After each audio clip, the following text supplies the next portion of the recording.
Listen to this episode if you are wondering what habits you have to embody and start implementing in order for you to become a millionaire. If you have been around this podcast for any amount of time, you know that I talk about habits, structure, routine.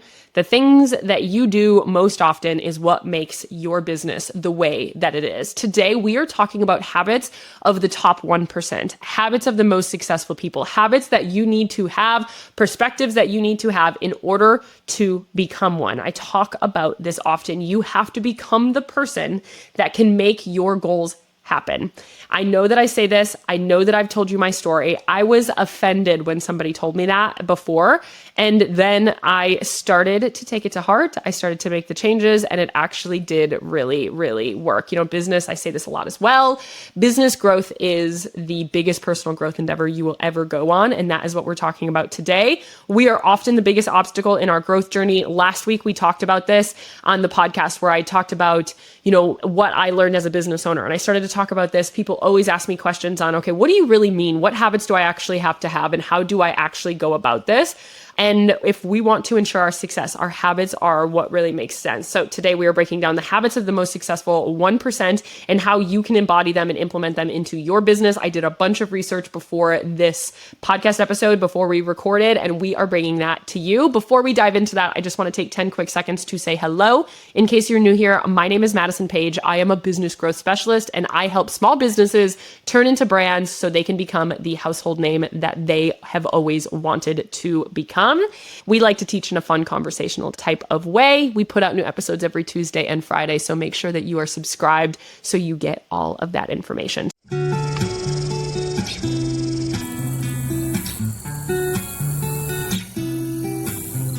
So first I want to talk about some data because you know I love some data here. We are talking about all US businesses. The majority of them, 76% of them, will always stay under $100,000, will never hit the $100,000 mark. 76%, 3 out of 4 businesses will never hit 6 figures. When we are talking about 6 figures and multi-6 figures, that is 17% of businesses will stay within that little section there. And then less than about, 7% of businesses will ever hit $1 million in revenue. 7%. Then we look at women-owned businesses. A lot, I think 80% of my audience is women-owned businesses. So if we look at just women-owned businesses, about 90% of them never hit the 6-figure mark. 7% of them will hit 6 figures or multi-6, and 1.7% of women-owned businesses hit the $1 million mark. My goal has always been to increase that metric, has always been to make sure that women have the information that they need in order to run their business, as well as anybody that's out there, women, men, whatever. But I want to change this metric. We have to think about it, that 90% of businesses fail in the first 5 years before they are actually profitable. Remembering that building a business is hard. Building a business, if it was easy, all of us would be business owners and we all would be millionaires.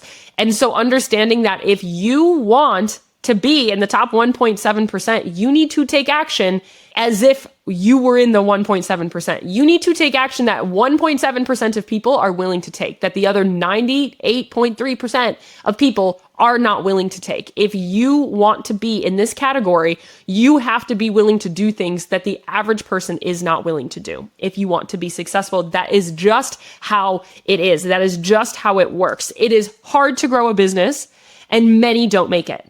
We have to go into this conversation understanding that, because what we are trying to do and what my entire goal is, my mission statement from day one, 6 years ago when I was writing it, is to make business success easier on anybody that's willing to want to chase it. I want you to be more successful. I want to change these metrics around so more than 7% of people are making more than 6 figures, 7% of women, more than 17% of people overall are making more than 6 figures a year in their business, and more than 7 are making 7 figures. I want to change this metric, and that is what we're talking about today. What we are talking about today is what separates the ones that make it versus the ones that don't. So I have spent the last few hours basically doing research on the biggest books out there, the people that are writing the books that are saying these are the habits that you need to have. I was looking at some of the interviews that people are saying. And of course, we used our ChatGPT friend to conglomerate some of the data that we found in the research studies to basically say, what are the things that the top 1-2% of the world are doing in order for them to have successful businesses. And that is what I am bringing you today. So diving into that, number 1 is ruthless time management and understanding what to prioritize. This is something that absolutely separates, the top 1 and 2%, is that they always know what they need to prioritize and what they need to spend their time on, and they know how to manage their time. I say this to my clients all the time. Learning how to manage your own time, especially as a full-time business owner, is one of the hardest things that you can do in the early stages of running your own business or being a business owner, because it's actually easier when you have, only 2 hours a day after the kids go to bed to get everything done. I forget what the name of this law is, but it basically is stating that we will extend our time with the amount of time that we have. So if you have 2 hours, you will pack those 2 hours and be super productive in getting through there. But now when you have 40 hours a week to do whatever you want to do, all of a sudden you get the same amount done that you used to get in 2 hours a day, because we have to be able to manage our time, know what to prioritize, and know what we sit down. The average CEO wastes 30% of their time trying to figure out what to do next. So if we are a business owner, we have to master knowing what to do and when to do it and how to stay on task. The wealthy treat time as their biggest, most valuable currency. What we see is these people delegating, automating, and offloading as much as they can, because their time is money, because they know that if they work an extra 5 hours, they might be able to make X amount of dollars more in their business. So they don't even need to offload. What you need to identify is every hour you're spending doing something is an hour that you are not spending on a revenue generating activity. So again, when we can identify what to prioritize, the wealthy know what to prioritize, what is revenue generating and what is fluff. And they try to spend as much of their time on revenue generating activities than anything else. And so even, I have colleagues and clients that they might have a house manager, they might have somebody do their laundry, they might have a cleaning lady, whatever that might be, having somebody come into their house to do things that would normally take up brain space and time out of their day, because I know that every hour I am spending doing dishes is an hour that I could be making an extra $10,000 in my business. They delegate, automate, and eliminate tasks that don't move the needle in their business, in their life. Either move the needle or give them joy, right? So if that is something that they don't enjoy doing, like dishes, they can look at that and say, if this isn't bringing me joy, and if this is not moving the needle in my business, what is the point? Let me offload it, because I know that I will get a return on that time. They plan their days around high leveraging activities, things like making money, building wealth, expanding their network, things that have a strong ROI, and they know how to prioritize.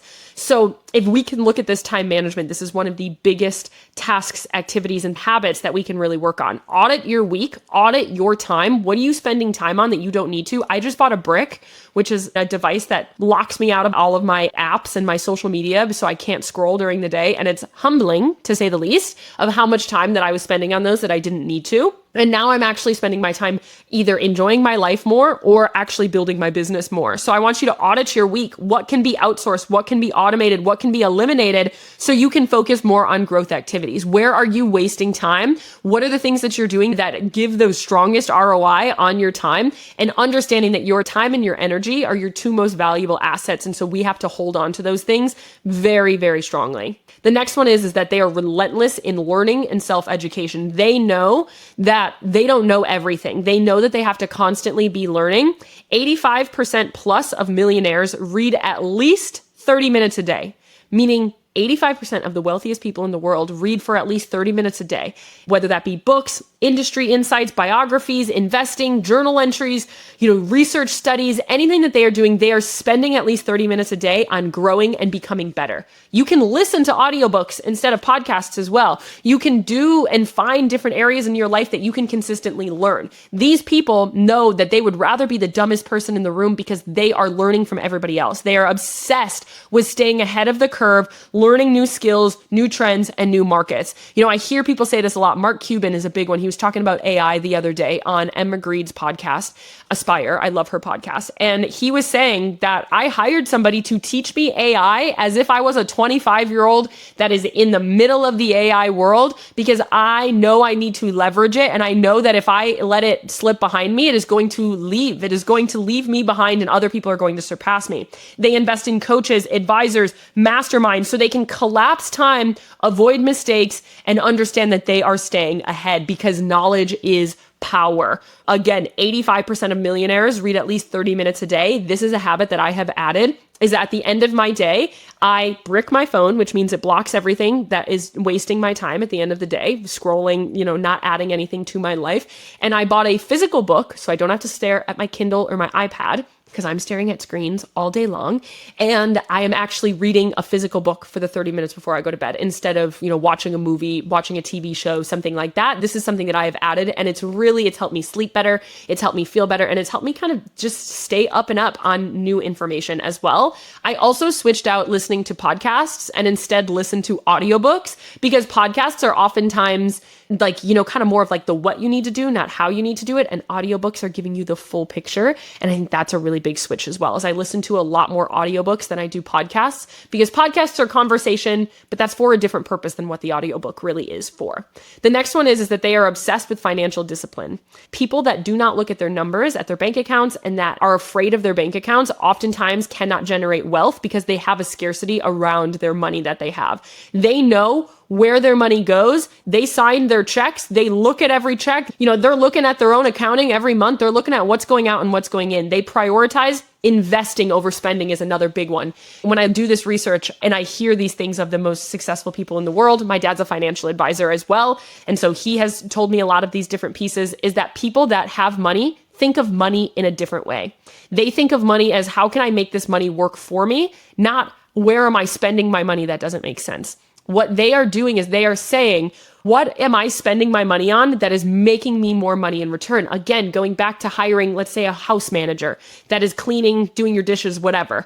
Hiring a house manager that's organizing your things and managing your home and buying your groceries, whatever. What a successful, wealthy person is thinking, they are working for me for 10 hours a week. That is 10 hours that I can spend doing other things, whether that be, again, rebuilding my energy, rejuvenating yourself, enjoying your life, or actually making more money. How much money could I make in those 10 hours that is actually going to bring me more money than it would be to pay this person? So what wealthy people do is they say, my hourly rate of me working and doing something is $1,000 an hour, or whatever their dollar amount is, but $1,000 for easy math. If I am going to pay somebody $100 an hour to do that task, that ROI is literally 10 times. So it makes sense for me to do that. They are thinking of it as the investment. How am I spending whatever $10,000 on learning this thing of having somebody audit my business? Is this going to make me $100,000 in return? Great. That's a 10x ROI.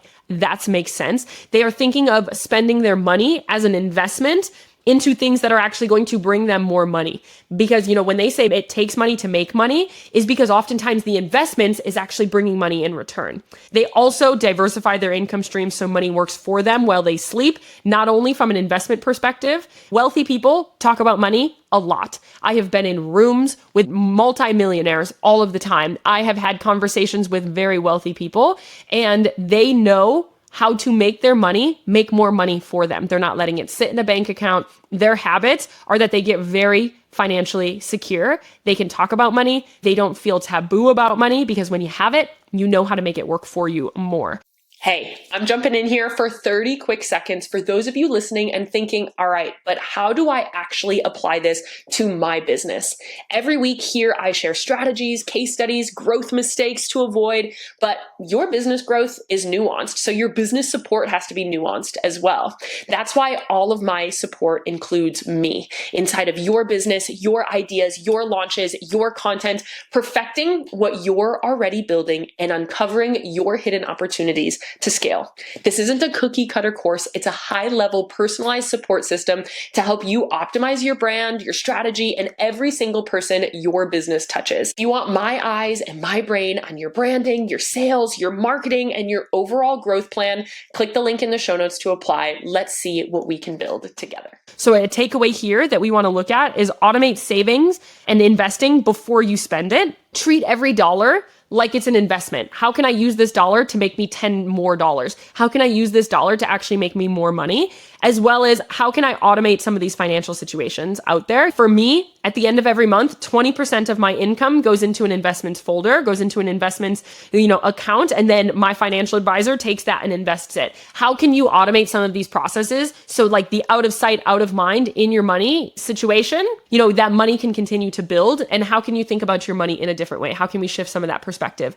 Another major takeaway here, maybe a good first step for you would be is to actually just get a handle on how much money comes in and how much money comes out. Start to look at that and start to just open your bank account and trying to detach from the scarcity and the emotion around opening up your bank account. When we look at this financial discipline, we have to be comfortable talking about money, thinking about money in a way to actually make more money. The next one is networking and relationship building. The top 1% understand that success is a team sport. The top 1% worry about who they are speaking to and how they can either help them or they can have kind of a symbiotic relationship. Building this network, knowing that when they need somebody, they have somebody. I saw some celebrity, I don't remember who it was. I think it was Kevin Hart. I don't know. Somebody out there was basically saying, hey, I'm looking for investors in my business. And they're like, I'm Kevin Hart. I can just call the most wealthy people in the world. And I know that I could help with that. Or the other day, I think it's Pete Davidson, who's on SNL, is on Shark Tank. I believe it was him that he started a business and they were like, why didn't you just call me? Like, I have your contact in my phone. Why didn't you just call me?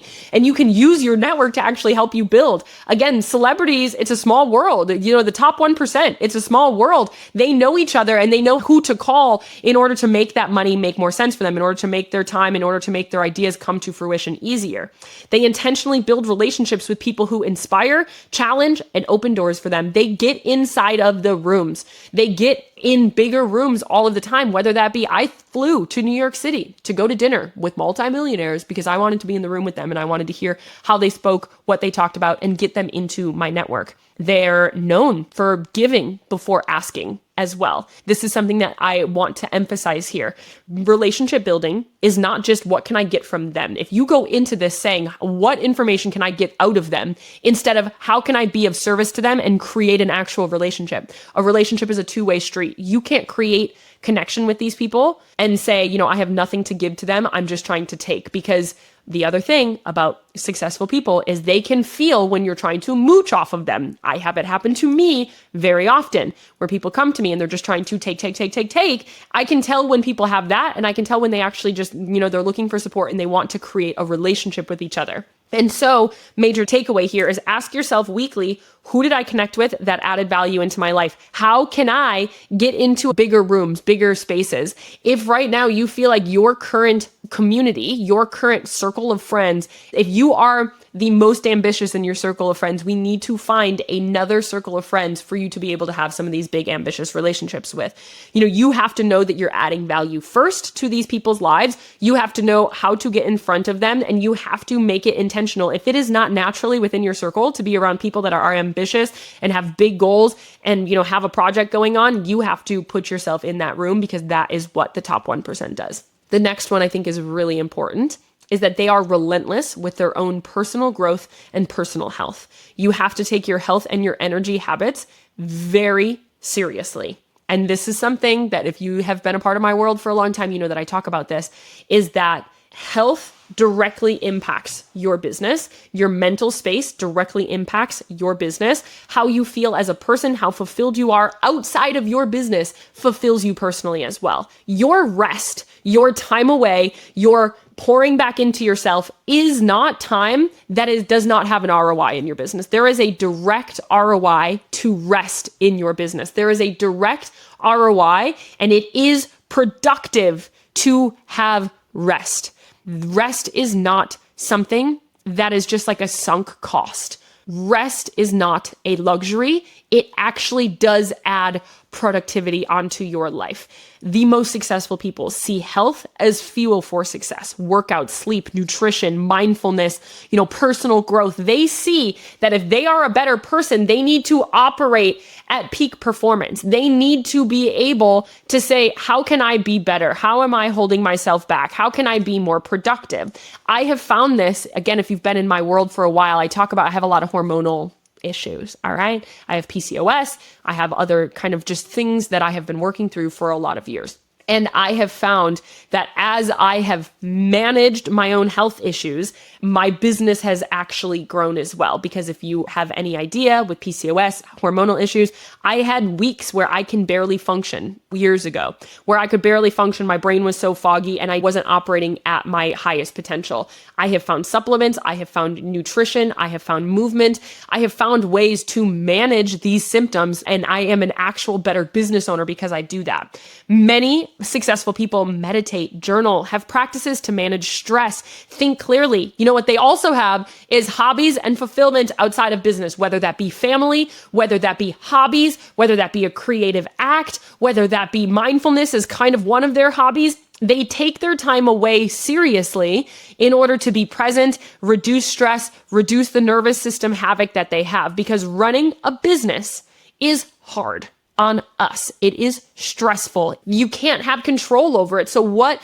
business owners have to do that are successful, they have to be able to manage their time away, to be able to fill themselves externally. So when they sit down to do their work, they are their most productive and their best self possible. Higher energy equals higher performance equals higher wealth potential. Because if you can perform at your highest when you are working, it allows you to manage your time better. It allows you to get more done in a shorter period of time. It allows you to kind of collapse the timelines because you're doing better work. It is said that if you fulfill yourself outside of your business, you are a better decision maker, you are a better worker, you have a higher outcome within your business, within your objectives that you're doing, and that you are actually a better manager, a better leader, and all of the things. So when we think about the takeaway for this one is A, how can you fulfill yourself outside of your business? B, how can you protect your body and mind like you protect money and your bank account and your business in general? And how can we prioritize and build balance in your everyday life, build routines and habits that help you personally as well as they help you professionally? The next one is, and I think this one is really important, and this is the last one that we're talking about today, is that the most successful people are looking long-term. The most successful people that come to me say, Maddie, I'm building my business and I'm hoping to sell it in the next 10 years. They have this long-term vision. They have this long-term impact and message and meaning and mission that they are really trying to build. And they are more so thinking in like 5-year spans or decades instead of days. They are looking ahead and basically reverse engineering. How can I get there in 10 years? How can I get there in 5 years? How can I get there in 3 years? They don't chase the quick wins. They're building for longevity. They know it might be harder now to make it easier later on, and they're not playing it safe. They are taking calculated risks, knowing that that person needs them to be that person now. So you need to ask yourself, am I making choices based on what I want in the short term or what I want in the long term? You need to ask yourself, do you even have a long-term vision? You would be so surprised how many business owners I have a conversation with. And I say, well, where do you want your business to go? Are you trying to sell it? Do you want to be, worldwide? Do you want this to be like your family business, a legacy brand? Like, where do you want your business to go? And they have no idea. Why this is so important is because if you want to sell your business, you're taking different objectives now than if you were trying to build it to be a legacy brand. People that are building a business for longevity in that top 1%, what they are doing is that they are oftentimes looking long-term. They have a vision and they have a risk tolerance, knowing that it is going to take risks in order for them to be able to get there. People that are very successful have a mission, have a vision, have a plan, and have a path forward. And they are organized with it and they know what it takes in order to get there. And so I want us to look at this list. Look at these top 6 habits of the top 1%, the people that are making 7 figures a year that have the most successful businesses. They are ruthless with their time management. They are relentless with their learning and their self-education. They are obsessed with their financial discipline and understanding how $1 can make them $10 in return. They are networking and relationship building with people to not only get things from them, but to also give to them, make that an actual friendship and a relationship. They are relentless with their health and energy habits, and they have long-term vision and risk tolerance. I want you to look at this, and I want to say, what is not included in this list? What is not included? I don't see anything about, they know how to do absolutely everything. There's nothing here that says that they know how to operate a phone. There's nothing here that says that they know how to be on social media really well. What these people are doing is they are prioritizing what makes them money over and over again, from time management to their tasks to their money. How can it make them more money? I see a couple of buckets. I see prioritization of how to make them more money and how to grow their business quicker. I see self-growth. We are relentlessly learning. We are relentlessly helping ourselves with our health and our energy. And I also see with our relationships and things like that, as well as I see planning. They are looking long-term. They are planning what is next. They are prioritizing. They are having structure in your life. Now, what we're seeing here is, yes, we are seeing financial outcomes. Yes, we are seeing personal outcomes and personal growth, but we're also seeing the strategy, the organization, and the long term. What you have to do right now is what I am calling you to do, and what I challenge you to do is, what are you changing today based on this? Some of the first habits that I really think are great. I love my brick. I've had it for a week or so, and it absolutely has helped me. It's kind of unfortunate that it's helped me as much as it is. It's kind of humbling, right? I think my brick is a great opportunity because I have to have my phone. I have to have Instagram on my phone. And I want to be able to leave at the end of my day and go out with my friends and not have my Instagram being there. Or, when I go to bed at night, it's not something that I can scroll instead of sleep or, do those things. So I think getting a brick for my phone was one of the best habits that I've added into this. Switching out my evening TV show with reading for 30 minutes instead. And, taking time away outside of your business, getting really structured with my finances. As soon as I understood my finances and understood how my money is making more money, how I actually just took the emotion out of money, actually really helped me make more money, because it was just like an energy exchange at that point, as opposed to me feeling emotional around where my money is. I understood the investment side of things, as well as starting to build relationships. I want you to look at this when we look at this list of ruthless time management, relentless learning and self-education, obsession with financial discipline, and figuring out how to make more money with every dollar they have, networking and building relationships, relentless health and energy habits, as well as long-term vision and risk tolerance. I want you to look right now, where are your strengths in this? Where are your weaknesses? And what are you choosing that you are going to change right now? Because 99% of information that you hear on a podcast, you will never implement. That is not what this podcast episode is for. This podcast episode is for you to choose one thing that you are going to implement. What are you implementing today? Are you going to buy yourself a brick today? Are you going to buy yourself a book that you will read for 30 minutes every day, every night? Are you going to open up your bank account and try to create some automated situations in there for you to have, this is going into investments, this is going into a high yield savings, whatever that might be, getting more comfortable with it? Are you going to invest your money into something that you know is going to make you more money in return? What is your action that you are going to take today? Because listening to this podcast without action is never actually going to help you grow. And that is something that we absolutely have to implement today. What is it? And what are you choosing to do? I would love to hear from you in the Small Business Cafe, what your one thing is. This is our free podcast community that we connect with other business owners. You can connect with me. You get bonus kind of support. We do a monthly coaching call. Would love to have you in there. It's completely free. You can click the link in the show notes and click the Small Business Cafe community link and join us there. Would love to have you and would love to hear what you are choosing. What is your one thing that you are choosing today to make the difference on? I hope that this episode was helpful for you. I love you. I'm rooting for you, and I'm in your corner always. I will see you in the next episode.